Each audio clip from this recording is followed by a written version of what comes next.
खुलुमबाय स्टुडियोआव आं उदांस्रि मुसाहारि दिनै 14 नभेम्बर एबा बर' थुनलाइ आफादनि गायसनथाइ सान 35थि बोसोरसालिया जथुमा कक्राझार गुदि बर' थुनलाइ आफाद लोगोसे खारगाव जोंमा लाइब्रेरि काम क्लाबनि सनाथि मायथाइ फालिथायखौ सानैनि हाबाफारिजों खुंफुंनो लादों।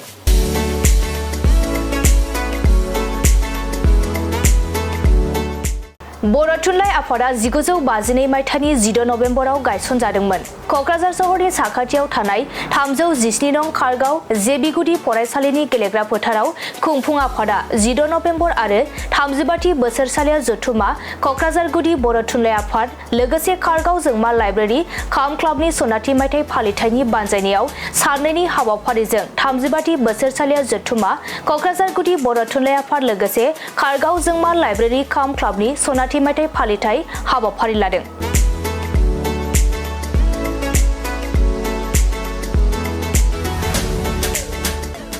14 नभेम्बर फालिथायजों दिनै नैथि हाबाफारियाव फुंबिलि समाव बर' थुनलाइ आफादनि फिरफिला बिरहोनाय मुंख्लंफोरनो बिबार बावनाय आरो सानजौफु समाव गेवलां सावरायमेल हाबाफारियाव हाबाफारि बेखेवगिरि महरै एमसिएलए धनेश्वर गयारी आरो गाहाय आलासि महरै नुजाथिदों कक्राझार जिल्ला बर' थुनलाइ आफादनि बारग' आफादगिरि बानेश्वर बसुमतारी बिथाङा आरो थांखि जानाय आलासि महरै कक्राझार इउएन एकाडेमि फरायसालिनि बिथोनगिरि कृष्ण गपाल बसुमतारी बिटिसिनि मावफुं सोद्रोमा देरहासात बसुमतारी आरो गुबुन बिबानाव थानाय ओनसोलनि सोद्रोमाफोरा बाहागो लादों। जोंनि बर' थुनलाइ आफादाथ' थांनाय 1952 नि दिनैनि बे गोथार 14 नभेम्बरावनो जन्म जादों। दा जन्म जानानै बे दिनै 73 इयार्स आगान सुरबाय। दा बेवहाय जोङो मिरु बर' थुनलाइ आफादजों लोगोसे मोनफ्रोमबो डिस्ट्रिक्ट बा प्राइमारिफ्रा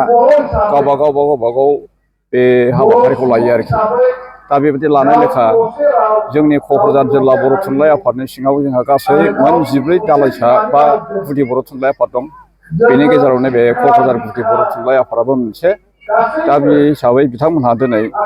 मैयानिफ्राय आरोखि गोबां हाबाफारि लानानै बिथांमोनहा बे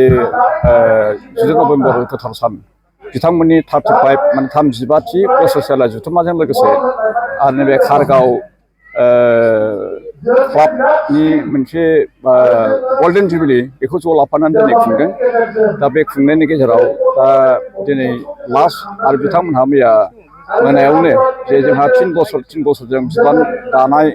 बा माबानाय हिसाबै मैया बिथांमोनहा गोदान आफाद दाबाय। दा खोनानाय मथे बिथांमोनहा बे गोदान आफादाव गोजाम आफादनि जायनाखि आफादगिरि बिथां सुभेन्द्र ब्रह्म ओमफ्राय नेहाथारि हिसाबै दमासु बसुमतारी बिथांमोनखौनो सेक्रेटारि खालामनानै ओमफ्राय माखासेखौ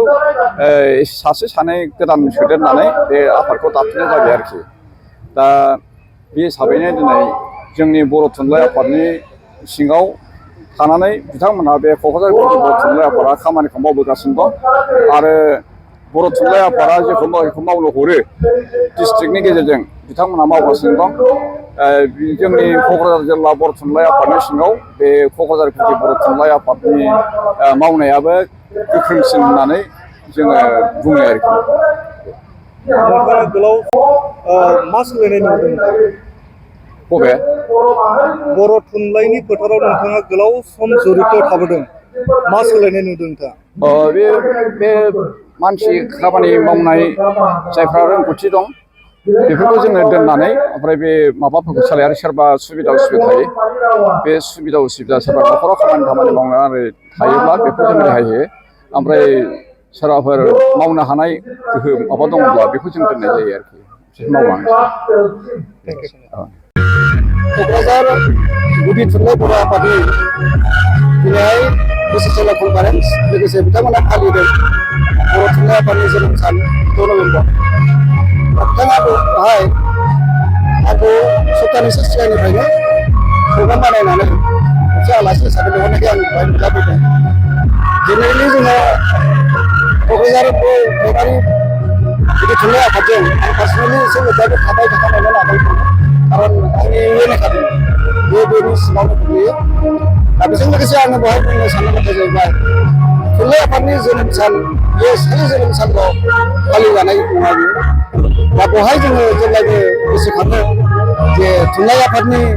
जे गोदो गोदायनिफ्राय जे हाबा मावबोनाय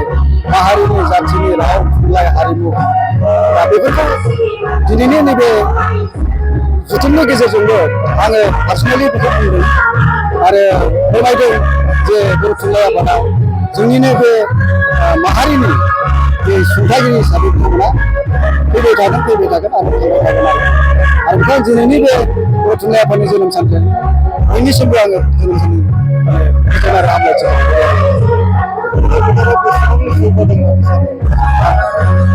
बर' थुनलाइखौ जोङो गोदोनिफ्राय सानोब्ला नुनो मोनदों जे आङो गांसे बिजाब लिरदोंमोन बर' बिजाबनि फारिलाइ दा बे बर' बिजाबनि फारिलाइयाव आङो गोदोनिफ्राय जे बर' बिजाब ओंखारनाय 1990निफ्राय लानानै आरो फारसेथिं 1985आव जे ब्रिटिशफोर दिहुनजेननाय बेनिफ्राय काउन्ट खालामनानै आङो नुबोदों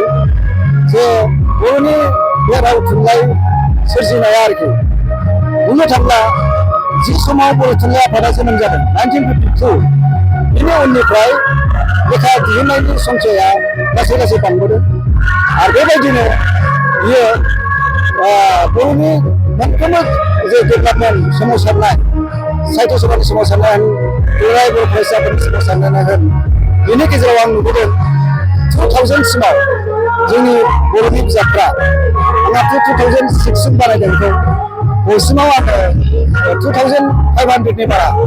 बर' बिजाबफोर नुनो मोनदों आरो दा बेवहाय जों नुगोन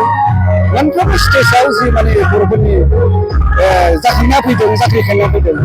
बेबायदि समाव बर'नि बिजाब दिहुननायाबो बिराद गोबां जादों आरो ओंखायनो 1990 बेवहाय बर'फोरनि बिजाबा एसे स्ल'मोन 1990नि उनावहाय बर'नि बिजाब दिहुननाया ओरैबायदि माबा बांबोदों जि माने 20 बोसोरनि गेजेरावसो 20टा गाहाममोन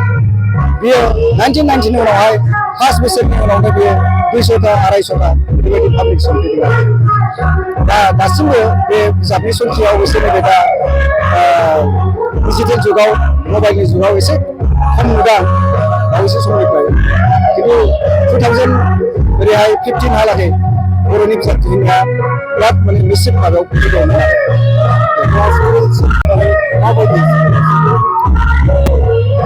ओरैनो दाबो जोंनि बर'फोरनि गेजेराव बे बाथ्राखौ बुंनांगोन गोबाङानो गोनो गोथो आरो स्पेसियेलि जे बर' साहित्य सभानि माखासे लिडारफोर बिथांमोनहा बिराद कनफिउसआव दं जे हायार थाखोआव बर' रावखौ बाहायोब्ला बर'फ्रा लेखा रोंनाय नङा नामा बा इंराजियाव बिदि हाथारनाय नङा नामा बेबायदि सानो आरो खिन्थु खोथाया बे नङा आरोखि जे गावनि बिमा रावजों सोलोंनाया जेब्लायबो गोरलैसिन जायो टार्म्स एन्ड टार्मिन'लजि जों बर'फ्रा दिहुनखायाखै ओंखायनो बेफोर टार्म्स एन्ड टार्मिन'लजिफ्रा आर्ट्सआवनो होन साइन्सआवनो होन बे गोदोनि जे ग्रिक समनिफ्राय दिहुनबोनाय जे नामफोर जेनेबा फिजिक्स केमिस्ट्रि बे इंलिस नामबो नङा बे जाबाय नोङो ग्रिकफोरनिफ्राय फैनाय राव